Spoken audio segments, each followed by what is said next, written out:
Belə başlayalım. Salam, hər vaxtınız xeyirli olsun, hörmətli iştirakçılar.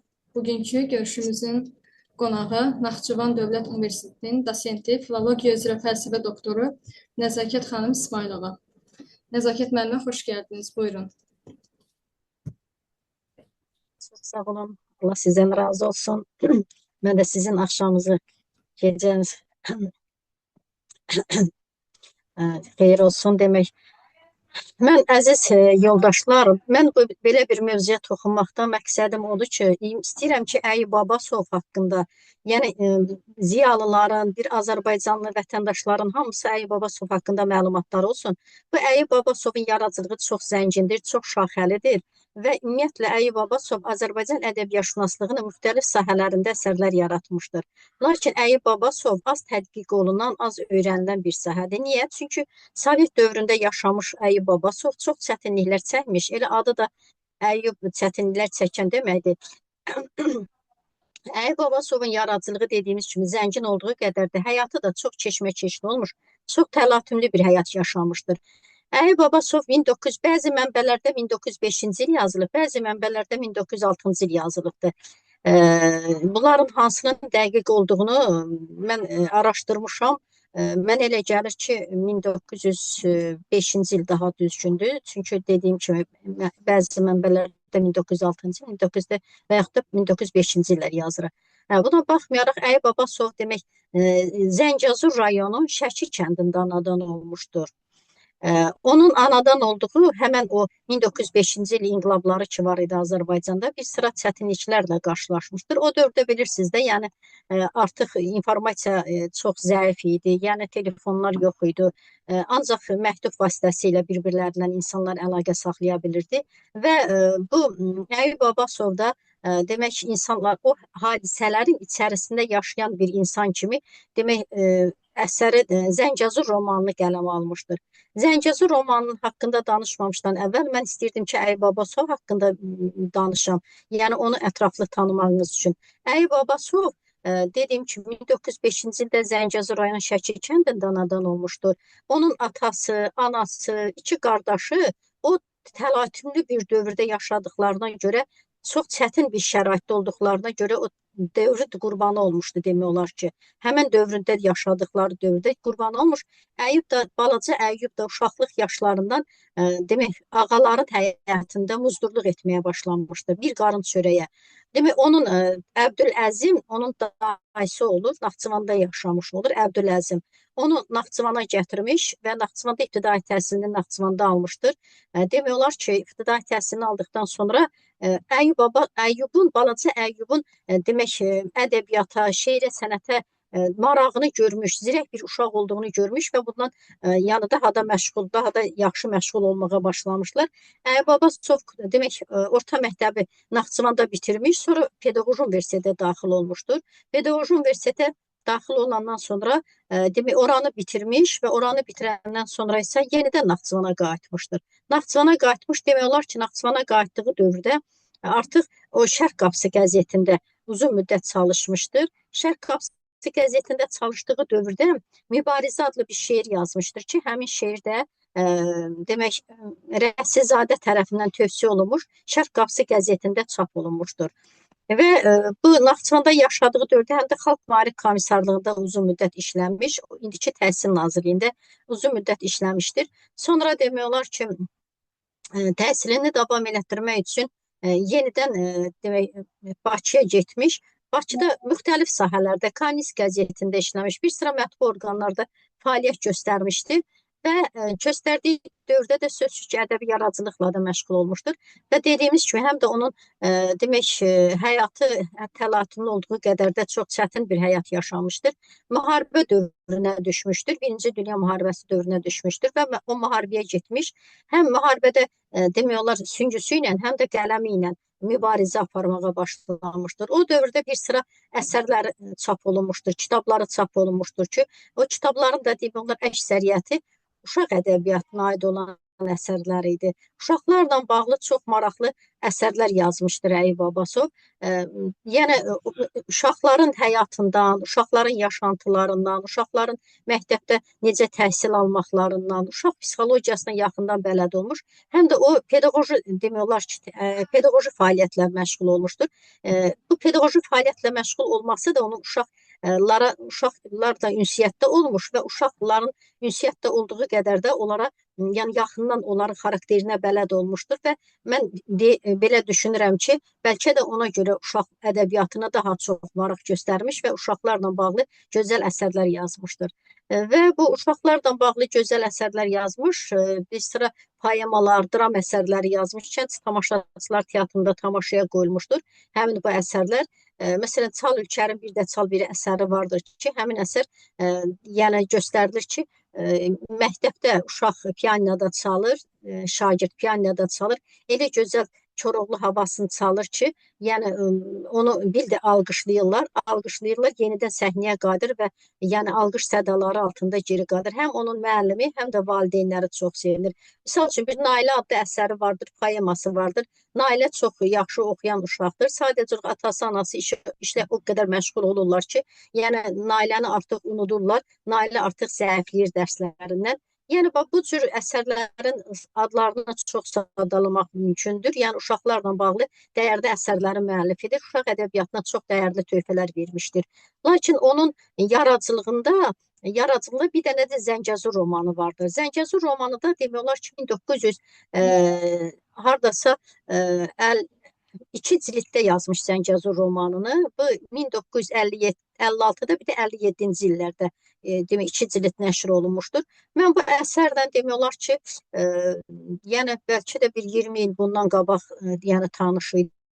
Çünki bizdə bilirsiniz də universitetdə yəni işləyənlər ildə bir dənə elmi tədqiqat işi verirlər. Mən də bunda Əyi Babasov haqqında bu əsəri oxudum və elmi tədqiqat işimdə elə bu Zəngəzur romanından idi və bir haşiyə çıxmaq istəyirəm ki, Tiflisdə konfransda olarkən bir dəfə, yəni böyük bir beynəlxalq konfrans idi.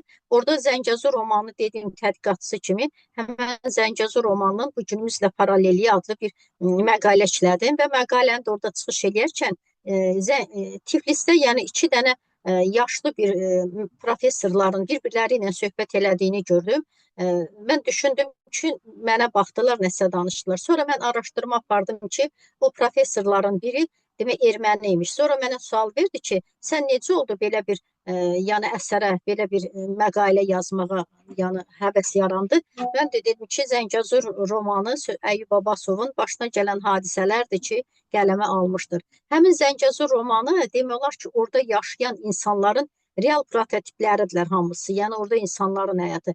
Zəngəzur romanı demək belə başlayır, təbiət hadisələri ilə başlayır. Çox maraqlıdır ki, həm də bu təbiət hadisələrini elə Əyi Babasovun qələmi o qədər yaxşı belə obrazları təsvir etmək qabiliyyəti var idi ki, yəni adam yəni onu oxuyarkən hiss edirsən ki, elə bir onların içərisindəsən. Bax, bu təbiət hadisələrini belə başlayır.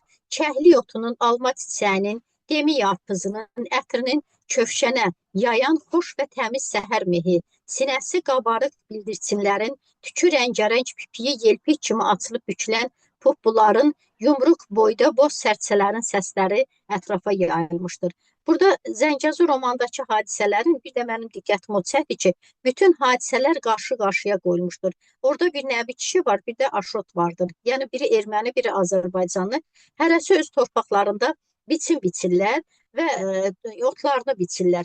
Yəni dünyadan bir xəbər, öz buxçalarını günorta açıq qoyurlar qabaqlarına, öz yeməklərini, yəni günorta nahar edirlər və bir-birlərinə söhbət edərkən birinin oğlu Bakıda olur, birinin də qardaşı Bakıda yaşayır və onların göndərdikləri məktub əsasında onlar yəni bu dünyadan xəbər tuturlar, yəni Azərbaycanda baş verən hadisələrdən xəbər tuturlar və bu da maraqlıdır ki, dediyim kimi hadisələr əsasən təbiət hadisələri əsasən belə başlayır.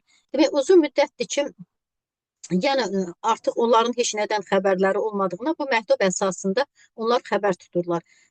Çox maraqlı hadisələr demək, Zəngəzur romanı maraqlı orasıdır ki, Zəngəzur romanı Sovetlər məkanı dövründə qaynar bir dövrdə qələm almışdır. Belə bir əsəri hər adamın hünəri çatmaz idi ki, Sovetlər Birliyində belə bir əsər qələmə alsın. Çünki hələ biz bugünkü gündə demək əsəri oxuduqda görürük ki, eyni hadisələr təkrar olunur. Eyni hadisələr 88-ci illərdə, bir də 1914-cü illərdən bəri, 20-ci illərdən bəri hadisələri qələmə almışdır. Hadisələr sanki təkrar olunur. Yəni bu günümüzlə sanki səsləşir. Belə bir əsəri yazmaq çoxdan da çox asan deyildi. Çünki müəllifə qarşı bu əsəri yazdığına görə müəyyən təhdidlər və təzyiqlər də olmuşdur. Xalqlar, yəni belə deyirdilər ki, xalqlar dostluğuna xələl gətirsin. Biz bilirik ki, Sovetlər İttifaqı 15 respublikadan ibarət idi o dövrdə və bu əsərin yazılması da yəni xalqlar dostluğuna xələl gətirir. Belə bir fikirlər söyləyirlər və ona görə təqib və təzyiqlərə məruz qalmışdır. Hələ belə deyilənlər, yəni onun Əyyub Abbasovun müasirləri danışırlar ki, bəzi məqamları məcbur oldu, onun içərisindən çıxartmağa məcbur oldu. Zəngəzur romanı Sovet ideoloji sisteminə uyğunlaşdırmış şəkildə yazılsa da, yəni artıq o müəyyən o çərçivə var idi Sovetlər İttifaqında. O çərçivədən kənara çıxmaq qeyri-mümkün idi. Ona görə də o çərçivədən kənara mən deyərdim ki, bəlkə də çıxmışdı. Çıxdığına görə də təqib və təzyiqlərə məruz qalırdı və o dövrdə yəni milli təəssübkeşlik hissini ilə bu Zəngəzur romanı həm də tarixi bir səlnamədir, mən deyərdim ki. Həm də mən yəni yenə də bir haşiyə çıxmaq istəyirəm. Dərs dediyim dövrdə həmişə tələbələrimə tövsiyə edirəm ki, siz tarixi romanlara, tarixi əsərlərə daha çox diqqət yetirin. Çünki tarixi əsərlər bizim tariximizdir, yaddaşımızdır. Yəni tarix unudulmamalıdır. Keçmiş həmişə yəni yaddaşlarda həkk olunmalıdır, həmişə yadırğalanmalıdır. Yəni buna görə də Əyyub Abbasov bu əsəri milli təəssübkeşlik hissi ilə yazılmışdır. Əsasən o dövrdə insanların fəryadı, yurt yuvalarından qovulan insanların ən incə detallarına görə ürək yanıqlısı ilə bədii obrazlı şəkildə canlandırmağa çalışmışdır. Yazıcı əsasən başına gələn hadisələri, ətrafında cəryan edilən hadisələri oxuculara çatdırmağa çalışmışdır. Sadə kəndlilərin, istər qəddar obrazların, istər də insan xarakterlərinin müəyyən xüsusiyyətlərinin o incə detallarına qədər qələmə almağa çalışmışdır. Əsərin ilk başlanğıcı təbiət hadisələri ilə başlasa da, sonluğu çox faciəvi şəkildə bitmişdir. Çünki əsasən əsərdə bütün hər şey demək dediyimiz kimi təbiət hadisələri ilə başlamış, kəndlilərin otları biçməyi ilə, erməni ilə Azərbaycanlı, yəni kəndləri otları biçir. Sonra ağa kişi ilə Baqrat ağa vardır, orada başlayırlar. Sonra iki insanın bir-birinə olan məhəbbəti, yəni burada da görsənir. Hər şey qarşı-qarşıya qoyulmuş və eyni zamanda da əsasən Alagöllər uğrunda mübarizə aparılır. Alagöllər də yəni o dövrdə Zəngəzur rayonunda Alagöllər yaylaq idi. İnsanlar yay vaxtı həmin yaylaqlara gedib o yaylaqlarda istirahət edirdilər. Yaylaqlar bilirsiniz də, yəni obalar, insanlar qoyun quzularını yaylaqlara aparırdılar, yay vaxtı ki, orada sərinləsinlər, otlasınlar. Və ona görə də bu Alagöllər yəni ermənilər öz xislətlərindən yenə də dönmürdülər. Həmişə o xislətdə olduqları kimi yenə də eyni xislətdə qalmışlar və demək gedib çoxlu imperatora zada pul verirdilər ki, yəni bu Alagölləri özlərinə keçirsinlər, yəni öz ərazilərinə keçsinlər, ancaq onu bacara bilmirlər. Yəni ata kişi ilə Baqrat ağa arasında gedən mübahisə sonu olmayan bir hadisə ilə yekunlaşır. Çox maraqlıdır ki, əzələ əbədi tarixi torpaqlarımız olan Alagöllər əslində ata kişi ağaya məxsus idi. Əsərdə hadisələr belə təsvir olunur. Naxçıvanla Qarabağ arasında yerləşən Zəngəzur, uca dağlar, geniş çəmənlər, coşqun çaylar, şəlalələr ölkəsi kimi tanınırdı. Bu kiçik ölkənin hər qarışı gözəl bir lövhə idi. Alagöllər isə bu yerin ən cazibədar, ruhu oxşayan bir yaylağı idi. Bəli, belə bir yaylağı onlar sözsüz ki, harada bizim yaxşı bir yaylağımız var, harada yaxşı bir torpağımız var, öz əllərinə keçirməyə çalışırlar həmişə. Öz xislətləri, erməni xisləti həmişə belə olmuşdur. Bu yaylaqda ermənilərin diqqətində olduğu əsərdə Əncəlibənd ermənisi Baqrat ağa ciddi cəhdlə Alagölləri ələ keçirmək üçün yollar axtarırdılar ki, necə eləyək ki, bu Alagölləri yolları keçirək. Pristavla pristava yaltaqlanaraq onun ətrafında fırlanır və əsərdə belə bir epizod vardı ki, Alagöllərin ona nə vaxt verilməsini soruşaraq əldən ayaqdan gedirlər. Sözlərinə cavab almayınca isə yalvarırlar və öz baxışları ilə onları istəyirdilər əl alsınlar. Demək, Baqrat ağa boynunu uzadı, pristavın dik üzünə baxdı.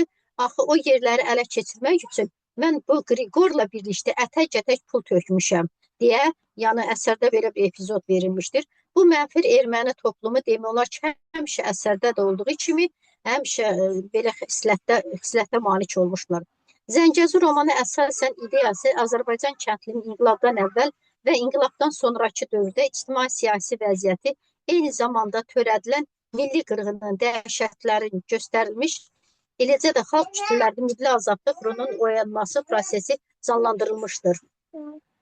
Əli Babasov əsərdə əsasən Andronit, Dijde və Doro kimi zalım cəllatların bədii obrazlarını yaratmaqla gələcək nəsillərə bir də onların iç yüzlərini göstərməyə çalışmışdır.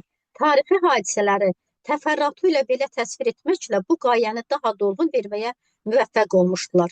Müəllif romanın əvvəlində hadisələrin nə vaxt başladığını düz göstərmək təzyiqlərə əsaslanmış.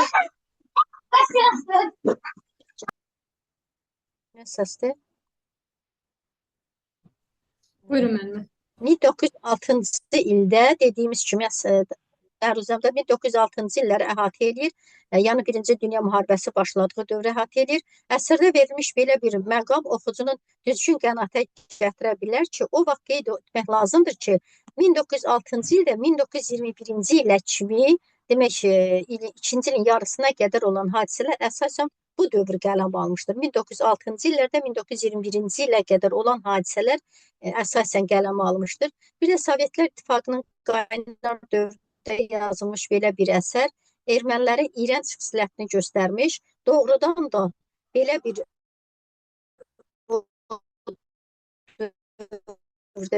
əsər yazmaq, belə bir əsər ortaya qoymaq. Əsərdə demək olar ki, əsəri oxuduqca, yəni əsərin içərisinə girdikcə əsər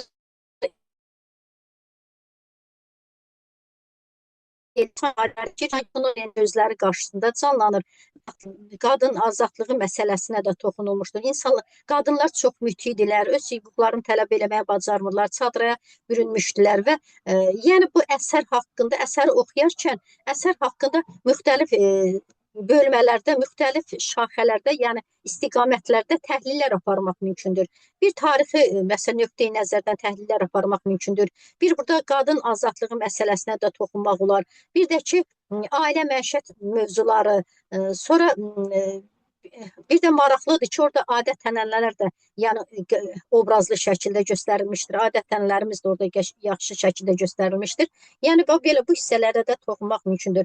Əli Babasovun yaradıcılıq manerasının ən yüksək nailiyyəti hesab olunan Zəngəzur romanı tarixi mövzuda yazılmış və bu günümüzlə paralellik təşkil edir və həm də bu günümüzlə aktual səslənir. Bu əsər 1953-57-ci illərdə qələmə alınmış və 2 cilddə nəşr olunmuşdur. Əsərdə hadisələr əsasən Azərbaycanın Zəngəzur rayonunun Əngəlibənd və Şəki kəndlərində, bir müddət sonra isə hadisələr Xindizəng kəndində, Gorus və Qafan rayonlarda davam etmişdir. Onu qeyd etmək lazımdır ki, hadisələrin cəryan etdiyi coğrafi məkan da daha çox genişdir. Müəllif romanda bir çox qəhrəmanların qaçqınlıq talihini, elindən obasından zorla ayrılıb, evləri talan edilmiş, insanların acı fəryadı, ürək ağrısı ilə qələm almışdır. Sanki 1980-ci illərdə baş verən hadisələr eyni o vaxtda təkrar, yəni 88-ci ildə hadisələr eyni o vaxtda təkrar olunmuşdur. Tarix təkrar olunur deyirlər. 80-ci illərdə hadisələr təkrar olunur. Bugün tariximizi öz qanları ilə yazan Zəfərin şirinliyini canları ilə, yəni şəhidlərimiz qarşısında baş əyirik və onu göstərməyə çalışırıq ki, həmin o torpaqlar əsasən əzəli əbədi Azərbaycan torpaqları olmuşdur. Artıq yəni o torpaqlar uğrunda mübarizələr başlamışdır. Bugün mübarizələr başlamışdır. Mən inanıram ki, yəni vaxt gələcək, artıq biz o torpaqlara da çatacağıq. Yəni o torpaqlar sözsüz ki, dediyimiz kimi əzəli Azərbaycan, əzəli əbədi Azərbaycan torpaqları olduğu kimi şükürlər olsun ki, yəni 28 il işğal altında qalmış torpaqlarımız yenidən yəni öz torpaqlarımıza qovuşduq. Birdən insan öz torpaqlarına geri qadirlər. Bu yəni bizim ən böyük uğurumuz, ən böyük zəfərimizdir demək olar tarixdə. Göründüyü kimi müəllif uşaqlıq və gənclik illərini həmin hadisələrin içərisində keçirmişdir və Zəngəzur romanı deyərdim ki, eyni zamanda Əyyub Abbasovun vicdanının səsidir. O vicdanın səsinə qulaq asaraq o əsəri yazmışdır. Həm də çox az yaşamış. Demək olar ki, 1900 demək 1905-1906-cı illər belə təxminən bəzi mənbələrdə 5, bəzi mənbələrdə 1906-cı illər yazılır. Anadan olsa da 52 il yaşamışdır. 52 il yaşamışdır. Yəni belə deyirlər ki, güya bu həmən Zəngəzur romanı hadisələrdən sonra bir sıra təqib və təzyiqlərə məruz qalmış. Elə Zəngəzur romanında demək olar qurban olmuşdu, belə müasirləri belə danışırlar. Zəngəzur romanında baş vermiş hadisələr real şəkildə qələmə alınaraq Yazıçının ətrafında baş vermiş hadisələr eyni zamanda onun içərisində həmişə onu ağlatmışdır. O düşünmüşdür ki, nə olur olsun bu hadisələri qələmə almalıyam. Çünki dediyimiz kimi, əsasən uşaq yazarı kimi tanınan Əyyub Abbasov eyni zamanda da demək uşaqlarla bağlı xeyli əsərlər yazmış. Bircə dənə romanı vardı ki, o da Zəngəzur romanıdır.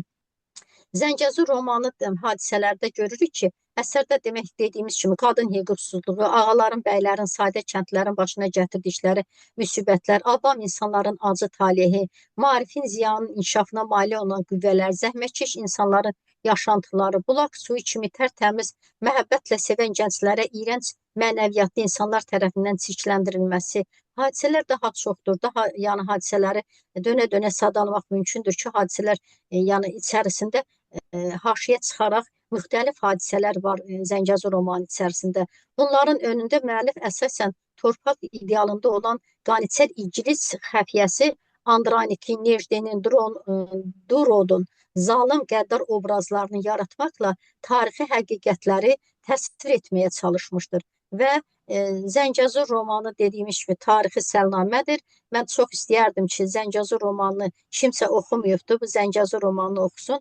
Əvvəllər əvvəl axı biz latın Kiril əlifbasındaydıq. Kiril əlifbasında olarkən mən latın əlifbasında onu tapıb oxumuşdum və sonra maraqlandım, gördüm ki, demək latın əlifbasında hansı ki son dövrdə də çap olunubdur Zəngəzur romanı və bu Zəngəzur romanı tövsiyə edərdim gənclərə.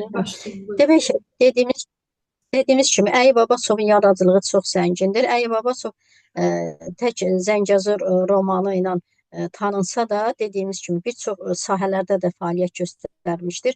O 1921-ci ilin noyabrında demək Naxçıvanda Şərq Qapısı qəzetində fəaliyyətə başlamış. İlk şeiri də elə Şərq Qapısı qəzetində çap olunmuş, Mübarizə adlı çap olunmuş və bundan sonra isə ədəbin müxtəlif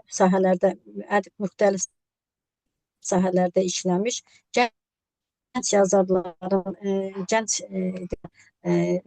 İttifaqında, yəni oralarda 1926-cı ildə Naxçıvanda Qızıl Qədəm Ədəbi Birliyinə fəaliyyətə başlamışdır.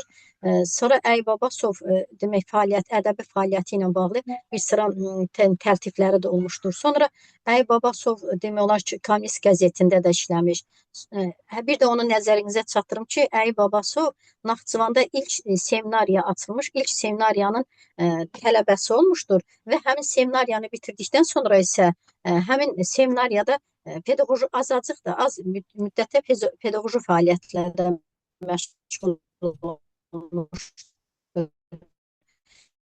1934 redaktorluq və tərcüməçilik kursunda da oxumuşdur. Həmin kursda oxuduğu dövrdə də Azərnəşrdə şöbə müdürü təyin olunan Əyyub Abbasov Azərbaycan SSR Nazirlər Soveti yanında incəsənət işləri üzrə komitədə çalışır. 1943-47-ci illərdə demək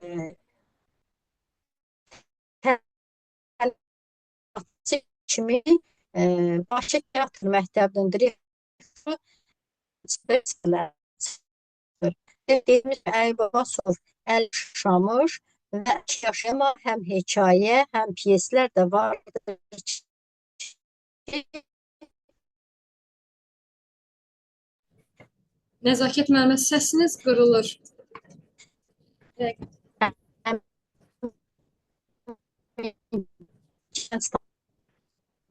Nəzakət müəllimə eşitsiz? tarafında onun çeçini və yazdığı əsərlərə görə səsi niyə qırılır? Demək, Əybabasovun yaradıcılığına bir neçə istiqamətdə təhlillər aparmaq mümkündür. Çünki onun yaradıcılığı çox zəngindir və eyni zamanda da onun yaradıcılığını müxtəlif istiqamətlərdə tədqiqatçılar yanaşa bilərlər, araşdırma apara bilərlər və Əybabasovun yaradıcılığı doğrudan da çox dəyərlidir və dəyərli olduğu qədər də zəngindir və zəngin olduğu qədər də yəni diqqəti çəkməli, onun yazdığı əsərlər tədqiq olunmalıdır. Mən deyərdim bu qədər. Yəni Əybabasovun əsərlərin adlarını çəkərkən demək lazımdır ki, Ağ Çadırlar, Vətən Suları, Nailə pyesi, Sevinç pyesi və sair əsərləri çap olunmuşdur. Həm Birinci Dünya müharibəsi dövründə əsərlərini yazmış, mübarizə aparmış, mübarizə ruhlu əsərlər də yazmışdır. Vətənpərvərlik ruhlu əsərlər yazmışdır. Onun bir sıra tərcümələri də olmuşdur. Tərcümə əsərləri də vardır ki, və o demək olar ki, zəngin yaradıcılığı ilə insanların, oxucularının ruhunu oxşamış və əsərləri ilə yadda qalmışdır. Və çox tövsiyə edərdim ki, Əybabasovun yaradıcılığına yəni müxtəlif aspektlərdən yanaşılsın. Gənclərə tövsiyə edirəm ki, Əybabasovu tanısınlar, onun əsərlərini oxusunlar. Hər bir əsəri tövsiyə xarakterli, insanların ruhunu oxşayan və onlara yəni vətəni sevmək, nə bilim torpaqlarımızı tanımaq, adət-ənənələrimizi, yəni bu sahələrdə bir xeyli əsərlərin müəllifidir. Əybabasov haqqında deyəcəyim bu qədər. Kimin nə sualı varsa, suallara cavab verməyə də hazıram. Çox sağ olun müəllimə. Dəyərli fikirlərinizi bizlərlə bölüşdüyünüz üçün, dəvətimizi qəbul etdiyiniz üçün minnətdarıq. Sözü sualı olan zəhmət olmasa əl qaldırsın. İstəyərdim Sumqayıt Dövlət Universitetinin baş müəllimi Pənah müəllimə sözü verim. Axşamınız xeyir, çox sağ olun. Axşamınız xeyir. Nəzakət xanım, təşəkkür edirəm. Belə deyək ki, bir romanla bizi tanış elədiniz. Mən düzdür, bu romanın adını eşitmişdim, amma sözün açığı oxumamışdım. Təbii ki, tarixi bir romandır, yəqin ki, tarixi faktlara söykənib, sizin danışdığınızdan belə məlum oldu. 1905-ci ildən başlayaraq bu erməni-müsəlman söhbəti olandan, yəni bizim millətin başı çox ağrılar çəkib. Yəqin ki, Əyyub müəllim də orada o hadisələri geniş işıqlandırıb. Ətraflı məlumat üçün bir daha təşəkkür edirəm və sizin sözünüzün qüvvəti, mən də onu gənclərə tövsiyə eləmək istəyirəm ki, o dövrün yazarlarının əsərlərini mütləq oxumaq lazımdır. Bilmirəm, kimsə məşhur bir ədibdir, deyir ki, biz keçmişə güllə atsaq, gələcək nəsil bizi topa tutacaq, top atacaq bizə. Biz onları oxumasaq, bugünkü hadisələrin, bugünkü baş verənlərə düzgün qiymət verə bilməyəcəyik. Nə üçün Naxçıvan bizdən aralı düşüb, Zəngəzur haralar olub, falan bir şey. Bu əsərlərin hamısını mütləq oxumaq lazımdır. Və bir də onu qeyd edeyim ki, biz düz o dövrü çox bəyənmirik, amma Sovet dövründə yazılan əsərlərin hamısı, bəzən hələ orada senzura imkan verir çox şey yazmağa, amma sağ olsunlar müəlliflər böyük ustalıqla xırda nüansların hər şeyi bizə çatdıra biliblər. O dövrdə yazılan yazıların hamısı bizim milli mənəvi dəyərlərimizə xidmət eləyəndir, ruhumuzu oxşayandır, tariximizdən düzgün xəbər verəndir. Hərdən görürsən ki, kimisə qınıyırlar ki, məsələn, şairlərimizdən partiyaya aid şeir yazıb, nə bilim, nəyə aid şeir yazıb. Onlar da təbii ki, olmalıdır. Bunlar bugün bəzi o, nə bilim, müjdən iraq deyim adamlar ortalığa çıxarırlar ki, Səməd Orğun belə yazıb, Süleyman Hüseyin belə deyib. Bu dövr onu tələb edib, onu yazılar. Belə yazılar da var, amma fakta söykənən yazılar da var. Təbii ki, bu əsər də faktlara söykənən əsərlərdən biridir. Ona görə mən çox təşəkkür edirəm. Mənim özüm də məlumatlandım. Çox sağ olun müəllimə. Siz də sağ olun, Pənah müəllim. Demək, bu əsər əsərdə olan obrazların əksəriyyəti real həyatdan Amma üzr istəyirəm Nəzakət xanım, çox təəssüf ki, müəllif özü çox az yaşayıb. onun Allah rəhmət eləsin. müasirləri Qurban deyirlər Quranlı ki, olsun, gör çox az Zəngəzur yaşayıb. romanının qurbanı olubdu, elə deyirlər. Zəngəzur, hə, elə deyirlər. Ola bilər. Ola bilər. Elə mən də Çünki o oxudum, ola dövrdə bilər. o hadisələri qələmə almaq çox çətin idi. Həm də ki, o hadisədə ki, orada obrazların əksəriyyəti demək, real həyatdan götürülmüş insanların prototipləridir.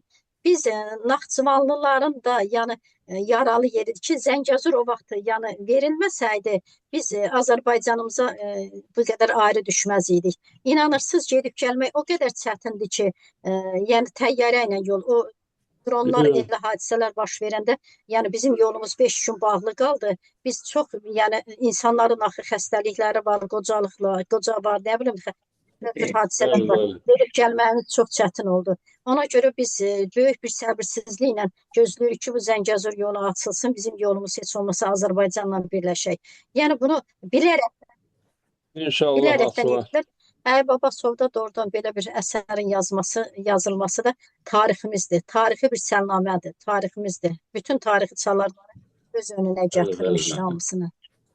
Nəzakət xanım, salam, axşamınız xeyir hamınızın. Bəli, Axşamınız xeyir Sədaqət xanım. hamınızın. Salam, Sədaqət xanım. Necəsiz? Demək, Allah Əyyub Abbasova rəhmət eləsin. Mən uzun illərdir Nəzakət xanımla bir universitetdə əməkdaşlıq eləyirik. Uzun illərdir o roman Nəzakət xanımın dilindən düşmür. Çünki Nəzakət xanım qeyrətli qızdır. Zəngəzur bizim qeyrətimizdir, bizim namusumuzdur, bizim qürur yerimizdir. Yəni Zəngəzurdan nə qədər danışsaq azdır. Əyyub Abbasovun da Zəngəzur romanı Zəngəzur haqqında yazılmış əsərlərin zirvəsidir.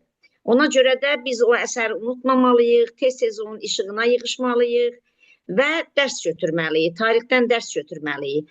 Çox sağ olun Nəzakət xanım, Allah razı olsun. siz də sağ olun, siz də sağ olun. Allah sizdən də razı olsun ki, diqqətdən qulaq astınız. Çox sağ olun, Sədaqət müəllimə qatıldığınız üçün də axşamınız xeyir var. Axşamınız xeyir, həmişə yaxşı olun. Xəyalə xanım, Xəyalə İbrahimova, sizə də söz vermək istəyərdim. Buyurun müəllimə. Axşamınız xeyir olsun Leyla xanım. Axşamınız. Mən platformanıza canlı olaraq ilk dəfə də qoşuluram. Ona görə xeyirli, uğurlu olsun platformanız. Hoş gəldiniz. Təşəkkür edirəm ki, gəncləri maarifləndirmək üçün belə bir öhdəliyi, əziyyəti öz üzərinizə götürmüsünüz. Həqiqətən də ehtiyac var ki, gənclər belə bir platformalara qoşulsun. Nəzakət müəlliməyə də təşəkkür edirəm. Çox maraqlı bir romanla həqiqətən bizləri tanış etdi və biz də onun çıxışından sonra daha da qeyd etdik özümüzdəki bu romanı biz mütləq oxumalıyıq. Gənclərə çox gözəl tövsiyələr verdi. Gənclərin hər biri bu romanı oxumalıdır. Çünki Zəngəzur da bizimdir, tariximizi, mədəniyyətimizi, mənəviyyatımızı gənclərimiz gərək ki, tanısın, unutmasın. Təşəkkür edirəm Nəzakət xanım, maraqlı çıxışınıza görə. Xəyalə xanım, sözünüzə qüvvət. Mən deyərdim ki, Zəngəzur romanını dərsliklərə salınsın. Bəli, bəli. Bəzən həqiqətən uşaqlar, gənclər özləri də bu çoxluq içində bir çaşbaş qalıblar. Heç bilmirlər ki, nəyə baş vursunlar. Onları bir yönləndirmək, istiqamət vermək lazımdır. Ona görə belə görüşü təqdirə layiq bilirəm. Təşəkkür edirəm Nəzakət xanım. Burada bir qrup gənclərə istiqamət verdiniz artıq. Mənə elə gəlir ki, gənclər bundan yararlanacaqlar. Sizə də çox təşəkkür edəcəklər. Çox sağ olun, çox sağ olun. Gənclər bilməlidir ki, Zəngəzur nə vaxtdan ermənilərə verilibdir. Yəni çoxu Zəngəzurun nə vaxtdan verilməsini də bilə bilmirlər ki, nə vaxtdan verilib, necə şəraitdə verilib, hansı şəraitdə verilib və sonra insanların başına nə müsibətlər gəlib. Andranikin Zəngəzura gəlməsi, insanların oradan qaçqın köçkün vəziyyətinə düşməsi. Yəni bunların hamısı dediyimiz kimi eyni 88-ci ildə baş verən hadisələr o dövrdə də 1916-cı illərdə də baş vermişdi. Andranikin rəhbərliyi ilə, Necdenin, Durodu, cəllatların rəhbərliyi ilə insanlar öz yurt yuvalarına necə qaçmışdılar, necə fəryad qoparmışlar, onların başına necə müsibətlər gəlmişdi. Bunların hamısı əsərdən incə detallarına qədər yəni yazılmışdır. Və sözsüz ki, bunlar bizim tariximizdir, biz tariximizi bilməliyik və bilməliyik ki, tarixən necə hadisələr baş vermişdir. Bunlar da yəni bizim bilməyimiz, mütləq bizim bilməyimiz eyni zamanda da gənclərin bilməyi daha vacibdir. Biz onsuz da bunların bu hadisələrin içərisində olmuşuq, bu hadisələri görmüşük. Necə Əyi Babasov gördüyü üçün biz də çox hadisələrin içərisində olduq və gördük. Bilirsiniz, Nəzakət xanım, üzr istəyirəm, müdaxilə edirəm. Əvvəla buradan Sədaqət xanımı bir daha atəşini salamlayıram. Canım Azərbaycan qardaşım, sağ ol. ədəbiyyatının ağır artilleriyalarından birini sayıram sizi. Sədaqət Var xanım, olasın. Allah sizə can Var sağlığı olasın. versin. Hamımıza qardaşım. Xəyalə xanım bayaq dedi, gənclər bununla tanış olub. Bəli, bunlar ədəbiyyata salınmalıdır. Bunlar haqqında inşalar yazılmalıdır. Sovet vaxtı belə əsərlər, məsələn, dərsliklərə salınmayıb. Bir dənə Zəfər Cabbarlının, səhv eləmirəmsə, Sədaqət xanım təsdiq edir 1905-ci ildə. Bəli, bəli, Allah bəli, verdiyinə 1905-ci iman il. verdi. O da deyəsən elə bir gülməli bir mövzuda onu çıxartmışlar ortalığa. Allah verdiyinə iman verdinin orada söhbəti biri daşın o üzündə gizlənir, biri bu üzündə. Biraz epizodlar yadındadır. Timofeyev istəyə bilmir, Toxumyev su istəyir. Bunlar yadımda da oxumuşam. Amma belə bir ciddi əsərə təbii ki, icazə verməzdilər o vaxt. Amma indi şərait var, bəli, tarixə salınmalıdır, ədəbiyyata salınmalıdır, soru-suallar bunun üstünə qoyulmalıdır. O orta məktəblərdə bilməyim, mənim nəvələrim üzr istəyirəm gəlmişlər, soruşdum. Bir ikisinin adını çəkdilər ki, bunlar var. Qasım bəy Zakir var, bir də bilməm kimi dedilər varsa. Qalan ədəbiyyat nümunələrində, ədəbiyyat nümayəndələrimizin adı Cəfər Cabbarlı, Səməd Urğun, Süleyman Üstəm, Məmməd Səid Ordubalı, heç birinin adını çəkə bilmədilər. 8-ci sinifdə oxular. Bəlkə indi sonraki dərsliklərdə olacaq, yuxarı siniflərdə bilmirəm. Amma yəni salınmalıdır bunlar hamısı. Bir dəfə demişəm burada, qədim Yunan əsatirlərinin, mən bir dəfə uşağın kitabına baxdım, 12-14 vərəq kimə lazım idi o bilmirəm. Yəni öz əsərlərinizi, belə əsərlərinizi salsalar yaxşı olar. Bir də Pənah müəllim, üzr istəyirəm. O Cəfər Cabbarlı ilk dəfə olaraq 20-ci yüzillikdə ilk dəfə olaraq deyib ki, bizim yəni 90-cı illərdən sonra ağlımıza gələn, o zaman onun ağlına gəlib. Deyib ki, atan Kazaklardır. Yəni bunu Ruslar eləyir. Ruslar eləyir. Və də Cəfər Cabbarlının bilmirəm, eşitmişsiniz ya yox, beyninin çəkisi Leninin beynindən ağır olub. Sovet vaxtı onun gəliblər Moskvadan, Leningraddan, indiki Sankt-Peterburqdan. Gəliblər bizim hökumət nümayəndələrinin razılığı ilə sözsüz ki, razı olmaya da bilməzlər. Biz o ölkənin tərkibində idik. Fəxri Xiyabana gəliblər. Fəxri Xiyabanda qəbri söküblər. Xüsusi aparatla onun beynini çıxardıb aparıblar. Hal-hazırda Sankt-Peterburqda muzeydədir. Və altında yazılıb ki, Rus dilində yazılıb, dünyanın ən ağıllı adamı Rusiya ərazisində yaşamışdı. Eksponat kimi saxlayırlar. Yəni Cəfər Cabbarlı belə bir qiymətli adamdır, belə bir qiymətli şəxsiyyətdir. O gənc yaşında dərk eləyib ki, erməni ilə Azərbaycanlını bir-birinə vuruşduran Ruslardır, Rus siyasətidir. Onu biz 80-90 ildən sonra bizimkilərin ağlına gəldi. Çox sağ olun. Qeyrətli çıxışınız üçün, qeyrətli məsləhətləriniz üçün var olun. Sağ olun, çox sağ olun. Nəzakət müəllimə Tarixən elə olub da, Sədaqət xanım, tarixən elə olub. Buyurun. bir sualım qanıydılar sizə. Qərbi Azərbaycan mövzusunda qələmə alan müasir şairlərdən kimlərin adını çəkə bilərik və hansı əsərlərini qeyd etmək mümkündür? Aytən xanım Əliyeva sual verir. Qərbi Azərbaycanla bağlı yazılmış əsərlər xeyli, çoxdur. Demək, Mahirə xanım, Nağı qızının Qərbi Azərbaycanla bağlı dəyərli əsərləri vardır ki, hansı ki, kitabxanalarımızda da istənilən vaxt onlarla tanış olmaq mümkündür. Həm bədii yaradıcılığı, həm də dilçilik baxımından da gözəl əsərlər yazmışdır. Sonra Mənim də varım da. Sədaqət xanımın da var, yazıbdır Qərbi Azərbaycanla bağlı. Poeziyaya qalsa çoxdur. Məsələn, Bəhmən Vətənoğlu bir ayrı cür şairdir. Göyçə şairləri saysız hesabsızdır. Yəni Qərbi Azərbaycan tükənməz bir mənəvi xəzinədir. Gerçəkdən də. Bax, hər il o xanımın sualına, mən Nəzakət xanımın cavabını əlavə olaraq deyim ki, hər il son vaxtlar, hər il Qərbi Azərbaycan mövzusunda konferanslar keçirilir. Və bu yaxınlarda da gözlənilir. Naxçıvan Dövlət Universitetində yenə keçiriləcək. Kimin marağı varsa göndərə bilər yazısını. Və orada yalnız Qərbi Azərbaycan mövzusu əsasdır. Biz Qərbi Azərbaycan şairlərinin aşıqlarının yaradıcılığını dilçilik baxımından araşdırırıq. Ədəbiyyatçılar ədəbiyyat baxımından araşdırırlar. Tarixçilər tarix baxımından araşdırırlar. Yəni xanım əgər detallı məlumat istəyirsə, internetdən Qərbi Azərbaycan mövzusunda konferansları izləsin. Onun sualına çox sayda cavablar var orada. Bəli, Qərbi Azərbaycanda yaşayanların demək olar ki, ziyalıların əksəriyyəti Qərbi Azərbaycanla bağlı öz xatirələrini yazmışlar. Misal üçün, Almaz xanım Binnətova qalın bir kitab yazmışdı. Üç kitabı elə bilirəm nəşr olunubdu Qərbi Azərbaycanla bağlı. Bütün xatirələrini, orada yaşayan o generallar da, orada yaşayan siyasi xadimlər də, orada yaşayan ziyalılar da, əksəriyyəti həmin kitabda Almaz xanım Binnətovanın kitabında nəşr olunubdu. Bir də bir şey demək istəyirəm ki, Zəngəzur romanı nəşr olunanda Sovet dövründə olduğundan ermənilər ümumiyyətlə onu bütün nəşrləri demək olar ki, yığışdırıb yandırmışdılar. Azərbaycanda olan nəşrləri də zirzəmilərə atmışdılar. İstəmişdilər ki, heç kimin əlinə keçməsin bu Zəngəzur romanı.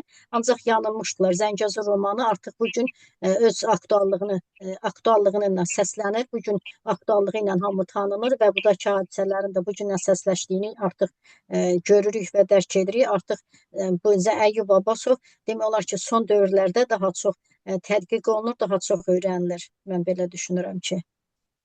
Nəzakət xanım, Zəngəzuru o cür gizlətdilər, uğurladılar, ancaq tarixçilər hardasa ədalətsizdir, inciməsinlər. Amma tarix ədalətlidir. Tarix üzə çıxadır. Bir vaxt Eldar Baxış da Zori Balayana cavab yazdı. Zori Balayan Ocaq kitabına ki, Ocaq elə bizim sözdür. Erməni sözü deyil ki. Ocaq adı ilə Moskvada çap elətdirdi ki, Naxçıvan bizimdir, Qarabağ bizimdir, nə bilim, Ordubad bizimdir. Hətta orada irəli, çox irəli gedib deyir ki, deyir, Əylis dağı, mən sən təpəvə, zirvəvə çıxıb, oradan Araz çayından erməni dilində danışmaq istəyirəm. Və də ona da bizim gözəl şairimiz, mərhum şairimiz Eldar Baxış cavab yazdı.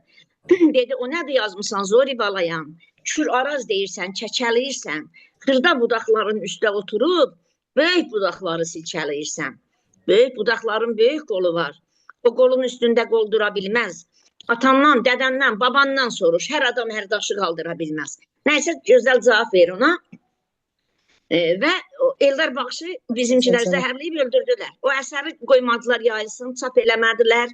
Əsər Azərbaycanda əl gəzdi. Gizlincə mənim də əlimə keçdi şəxsən Naxçıvanda və indi çap sonra Eldar Baxışın ölümündən sonra çap olundu. Eldar Baxış nə demişdi ki? Demişdi, deyirsən, Naxçıvan mənimdir, Qarabağ mənimdir. Ki, sübut elə, eləyəmirsən axı. Deyir, orada bir qəşə şey dedi. Dedi, günah məndə kiçiyim deyib, durub oynayıram hər havana mən. Sevan söyləyirəm Göyçə gölünə, Yerevan deyirəm İrəvana mən. Qaxdan İrəvana, qaxdan qafana, fındıq göndərirəm, qoz göndərirəm. Mənim kəndlərim var, odun yandırır, sənin kəndlərinə qaz göndərirəm. Bu mənim dərdimin, mənim sərimin, hələ 100-dən biri, 1000-dən biridir. Samvel Azərbaycan xalq şairidir, ancaq adı yoxdur Əli Kərimin. Dərdlərimizi demişdi, yalan demişdi. Azərbaycanın xalq şairi xalqın içindən olan Samvel Qriqoryana Azərbaycanın xalq şairi adı verilmişdi. Əli Kərimin adı bəsi yoxudur. Ona görə də, yəni bu tarixdə həmişə belə ədalətsizlik olubdur. Lakin xalqımızın qeyrətli adamları bu məsələləri unutmurlar, zaman-zaman üzə çıxadırlar və bu gün də Zəngəzur işığına yığışmağımız da elə onun nəticəsidir. Bütün ağıllı ziyalılarımızı, qeyrətli ziyalılarımızı var olsun inşallah. Vüqarə xanım Əsgərli əl qaldırmışsınız, buyurun. Amin, amin. Sağ olun, çox təşəkkür ederim. Vüqarə xanım, eşidirsiniz bizi? Bəli. Buyurun. Bəli. Salam, axşamınız xeyir. Hər vaxtınız xeyir. Nəzakət müəlliminin tələbəsiyəm özüm. Bütün iştirakçılara uğurlar arzulayıram. Nəzakət müəlliməyə öz təşəkkürümü bildirirəm. Çox sağ olun müəllimə. Belə bir mövzuya toxunmağınız mənim üçün xüsusidir. Yəni bu mənim üçün bir dərs mövzusu deyil, həm də şəxsi bir məsələdir. Çünki əsərdə təsvir olunan vətən sevgisi, torpaq uğrunda mübarizə, qəhrəmanlıq mənim öz həyatımdan da əks olunur. Yəni əsər haqqında heç məlumatım yox idi düzü. Ancaq Səngəzur adını eşidəndə doğrudan da həm mənim üçün ağrılıdır, həm də qürurlu bir məsələdir bu məsələ. Mənim atam qazidir, o Naxçıvanda gedən döyüşlərdə qazi olub, 1-ci Qarabağ müharibəsində. Onun keçdiyi yol, çəkdiyi əziyyətlər, göstərdiyi performans, yəni fədakarlıq yazıcının əks elətdirdiyi, mövzuda əks elətdirdiyi qəhrəmanlara bənzəyir. Yəni anladığım qədər əsərdəki hadisələr mənə çox maraqlıdır. Məsələn, Eyni. mütləq oxuyacağam inşallah. Bu roman yəni mənə onu çatdırdı ki, vətən sevgisi, vətən uğrunda mübarizə əslində keçmişdə qalmayıbdı. Bu gün də davam edir. Belə insanların sayəsində biz rahat yaşayırıq. Allah şəhidlərimizə rəhmət eləsin, qazilərimizə uzun ömür versin. Və sizlər də var olun ki, belə mövzuları işıqlandırırsınız, biz gənclərə yol göstərirsiniz, işıq olursunuz. Mən də bir övlad olaraq həm qürur duyuram, həm də sizlərə təşəkkür edirəm. Çox sağ ol. Atana da ömür versin. Sən də sağ ol ki, yəni diqqətlə qulaq asdın və çox sevindim ki, bir gənc olaraq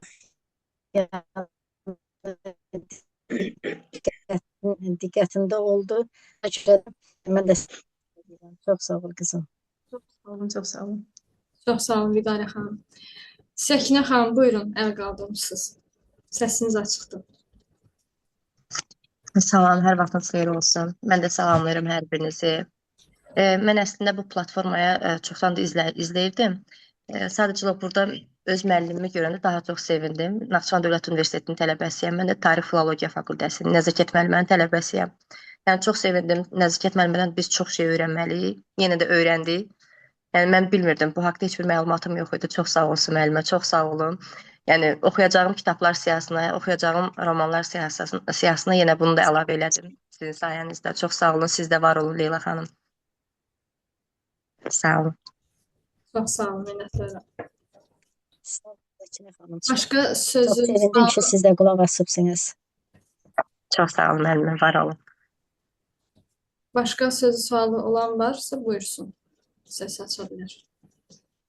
Canım qızım, mən hərdən birdən elə icazə almadan müdaxilə eləyirəm. Məni üzürlü bil ha. Estağfurullah. Mənim elə söz, bir də səbirsiz adamam. Bir də yaşımdan başımdan istifadə edirəm. Canım qızım, üzürlü bil. Estağfurullah. Nə vaxt Güzel. Siz nə qədər danışsanız xoşdur qulaq asmaq. Sağ olun, var olasınız, var olasınız. Ya, icazəyə ehtiyac yoxdur. Nə vaxt istədiniz buyurun. Çox sağ olun. Allah gözəl qəlbinizə görə versin inşallah. Olsun, çox sağ olun. Sertifikat üçün nömrə qeyd etmişəm. Yaxşılıq sizə. Nəzakət müəllimə, son sözünüzü buyurun. İstəyirsiniz deyin. Son söz olaraq, yəni çox sevindim ki, diqqətlə qulaq asdınız. Çox sevindim ki, fikirlər bildirdiniz. Həm də sevindim ki, yəni Zəngəzur romanının haqqında məlumatı olmayanlar məlumatlandılar və yəni bundan sonra yəqin məlumatları olanlar bu sahəyə maraq göstərəcəklər, oxuyacaqlar, Əyi Babasovu tanıyacaqlar. Hər halda o belə bir ömür yaşamışdır, o ömrünü bu yolda sərf eləmişdir. Elə bilirəm ki, yəqin bundan sonra da daha geniş şəkildə öyrəniləcək, yəni daha geniş şəkildə araşdırılacaq. Kim necə istəyirsə onu öyrənməyə çalışacaqdır və bu da mənim yəni Əyi Babasova qarşı olan dəyərim, hörmətim, yəni istədim ki, yəni o tanınsın, bilinsin. Çünki bir Azərbaycan vətəndaşı üçün, bir Azərbaycan ziyalısı kimi, yəni belə bir sahədə çalışdığı üçün hər kəs öz dəyərini alması sözsüz ki, insanda qürur duyur. Yəni sözsüz ki, insanların belə bir həyat yaşaması, belə bir həyat olması məni çox sevindirir. Nəzakət xanım, necə ki şeirdə, nəzmdə Tofiq Bayram reklam olunmur, onun haqqında verilişlər getmir, ədəbiyyat dərsliklərinə salınmır, o taleyində Nəsirdə Əyyub Abbasov yaşayır. Yəni Əyyub Abbasovu bugün çıxsaq şəhərə bir 10 nəfəri saxlasaq, 8-i tanımayacaq. Halbuki tanınmağa layiqdir. Elə gözəl üslubu var. Mən uzun illər bundan əvvəl Nəzakət müəllimə həvəsləndirib o romanı oxumuşam. O qədər gözəl üslubu var. O elə gözəl yazır ki, sanki sən o hadisələri görürsən gözündən. Elə bil ki, gözünün qabağında baş verirsən, onların içindəsən. Yəni, belə oxumaq adama ləzzət edir. 20 səhifə oxuyandan sonra adam yerə qoymaq istəmir. Yəni, onu bugün biz təbliğ eləməliyik. Biz ədəbiyyat dərsliklərimizə salmalıyıq. Tarix dərsliklərimizə salmalıyıq ki, belə bir əsər var. Və Pənah müəllim bayaq keçək bir söz dedi. O əsərdən esselər, inşalar yazdırmalıyıq. Qoy gənclərimizin beyninə girsin. Bizim gənclərimiz qoy bizim dostlarımızı, düşmənlərimizi gözəl tanısınlar. Gələcəkdə tarix təkrar oluna bilər. Gözümüzün qabağında olundu. Hər şey ola bilər. Və indiyə qədər süni dostluq yaradıblar. Sonra da sünilik olub elə gerçək. Biz artıq şuurumuz yüksəlibdir. Artıq bizdə siyasi şuur formalaşıbdır. Biz baxırıq ki, qəvi düşməndən dost olmaz. Qəvi düşmənimizdir bizim. Babək hərəkatı zamanından, Babəkçi kimsə addı ərəblərə, erməni mənşəli adam.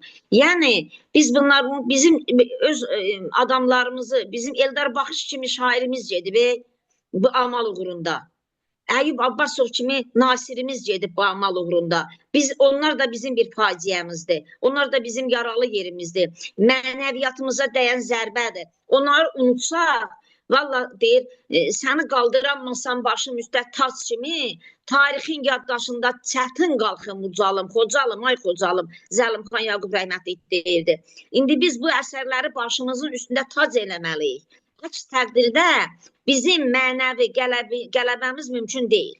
Ona görə də xalqımızı, millətimizi, gənclərimizi qeyrət uğrunda, millət uğrunda, vətən uğrunda bir olmağa çağırıram. Gecəniz xeyrə qalsın. Razı olsun.